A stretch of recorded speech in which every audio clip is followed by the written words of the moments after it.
جب اللہ تعالیٰ رب ہے اور وہ ضروریات پوری کرتا ہے تو پھر ضرورت کیا ہے کہ اور لوگوں کا پیچھے کیا جاتا ہے خواہ۔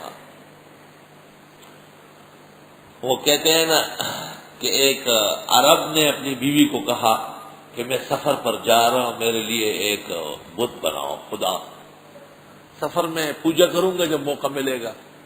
تو بیوی نے اس کے لیے آٹے کا بت بنایا کہ چلو سفر میں کام آئے گا۔ اس کو بھوک لگی تو اس کا ایک ہاتھ توڑ کے کھایا، پھر دوسرا توڑ کے کھایا، پھر لوتڑا سا رہ گیا۔ اس کو رکھا ہوا تھا سامان میں، کیا دیکھتا ہے کہ ایک لومڑی آئی اور اس نے ٹانگ اٹھائی اور اس عربی کے رب کے سر پر پیشاب کیا۔ تو یہ جب واپس آئے دیکھا تو وہ آٹے کا بنا ہوا وہ سارا کا سارا گیلا ہو چکا تھا، بدبو آ رہی۔ تو کہنے لگا عرب یبول الثعلبان براسہ، وہ یہ بھی رب ہے کہ لومڑی اس پر مودتی ہے۔ عرب یبول الثعلبان براسہ لقد ظل من بالت علیہ الثعالب،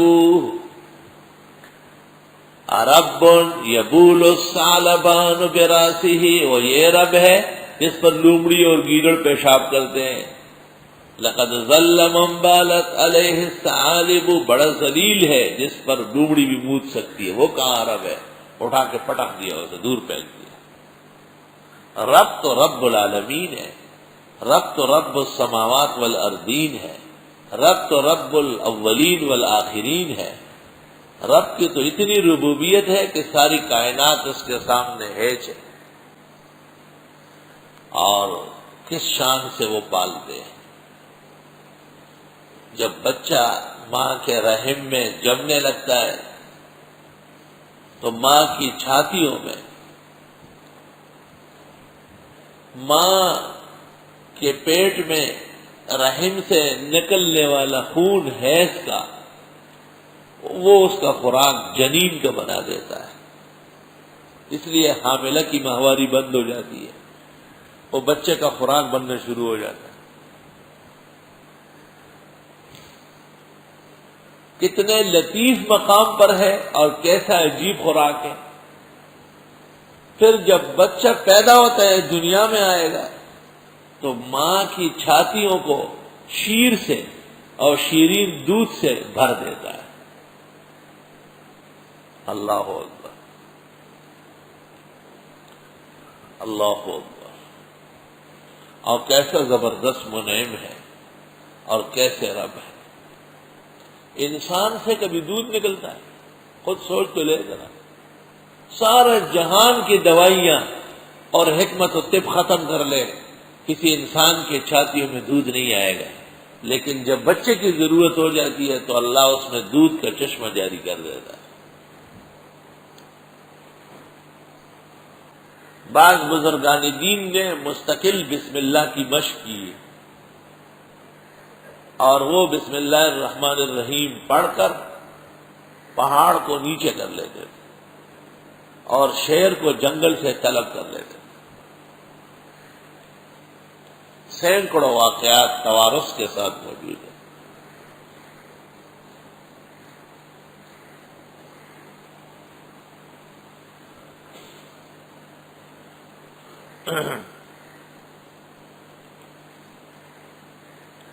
بسم اللہ الرحمن الرحیم مستقل ورد وظیفہ ہے۔ بسم اللہ، صرف بسم اللہ پڑھتے رہو، اللہ تعالیٰ خوش ہوتا ہے، خیر و برکت کا کلمہ ہے۔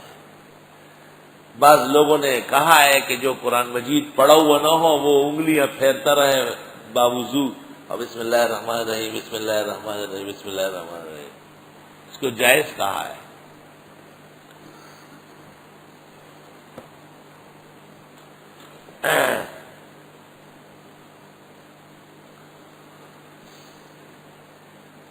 بسم اللہ الرحمن الرحیم فاتحہ سے پہلے پڑھنا سنت طریقہ ہے، جیسے کل بتایا، جہری اور سری دونوں میں آہستہ پڑھا جائے گا۔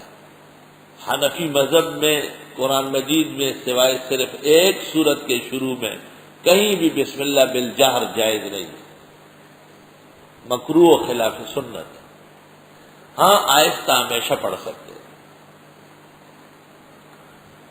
علماء لکھتے ہیں کہ تلاوت جب اونچی آواز سے ہو تو تعوذ و تسمیہ بھی اونچی آواز سے پڑھنا سنت ہے، اور تلاوت جب آہستہ ہو تو تعوذ و تسمیہ بھی آہستہ پڑھنا سنت ہے. الحمدللہ رب العالمین. ساری خوبیاں اور کمالات اللہ کے لیے ہیں جو کائنات کے پالنے والے ہیں. حمد یہ اولاً وجود پر دلالت کرتا ہے. اللہ تعالی کا سب سے بڑا احسان وہ وجود دینا ہے. اللہ نور السماوات والارض. مفسرین لکھتے ہیں اللہ خالق السماوات والارض، کیونکہ سب سے بڑا اندھیرا عدم ہے.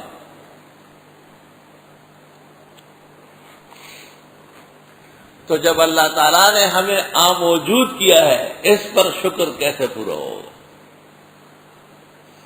دفتر تمام گشت بپایا رسید عمر، ماہم چنا در اول وصفے تو مان گئے.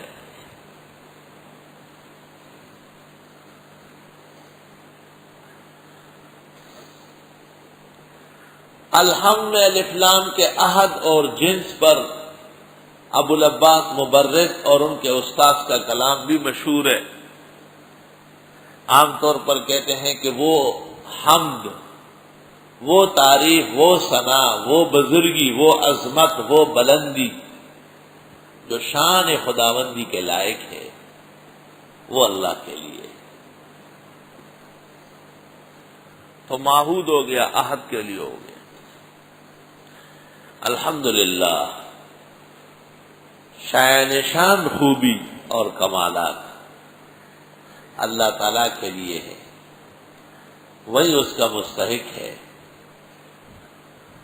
بعض مترجمین ہند نے ترجمہ کیا ہے سزاوار ہے.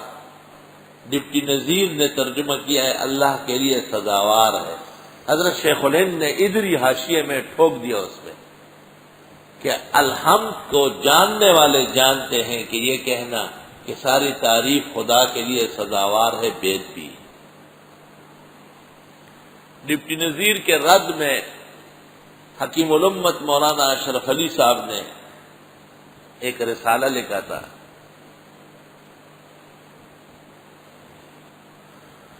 تبصرۃ البصیر فی اظہار خطائے ترجمہ ڈپٹی نذیر. مولانا اشرف علی سب ازگار ہوا سب پر کھولنا.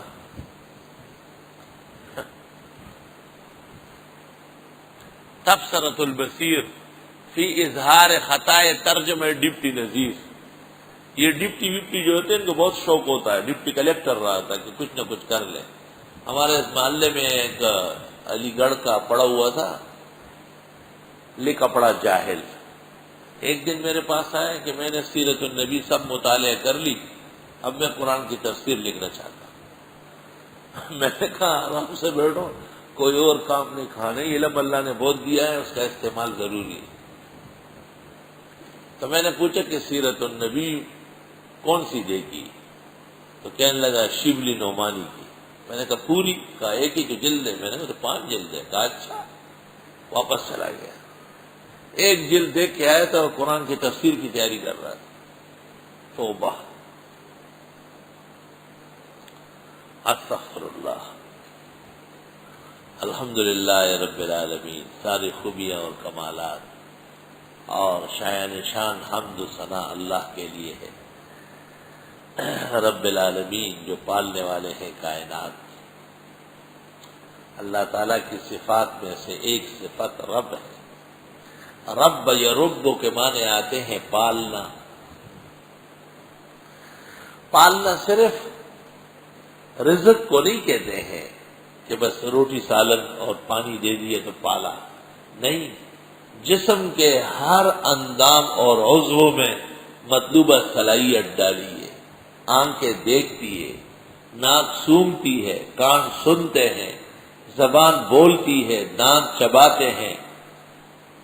شان کے ساتھ اس میں رال ملاتے ہیں اور پھر نیچے نظام بطن کا معدے کا اس کو سنبھالتا ہے. یہ ربوبیت کا کرشمہ ہے. پینے کے لیے مشروبات ہے، کھانے کے لیے مطعومات ہے، آرام اور راحت کے لیے مواضع ہے، اور ہر موسم کے لیے علیحدہ تیاری ہے اور سنبھالنے کی صلاحیت ہے. الحمدللہ رب العالمین. رب کا اطلاق مجاز کے طور پر بادشاہ زمانہ پر بھی ہے اور مجازی مالک و آقا پر بھی ہے. فقہ کے اندر رب السلم، رب المال، رب البیت اصطلاحات مشہور ہیں.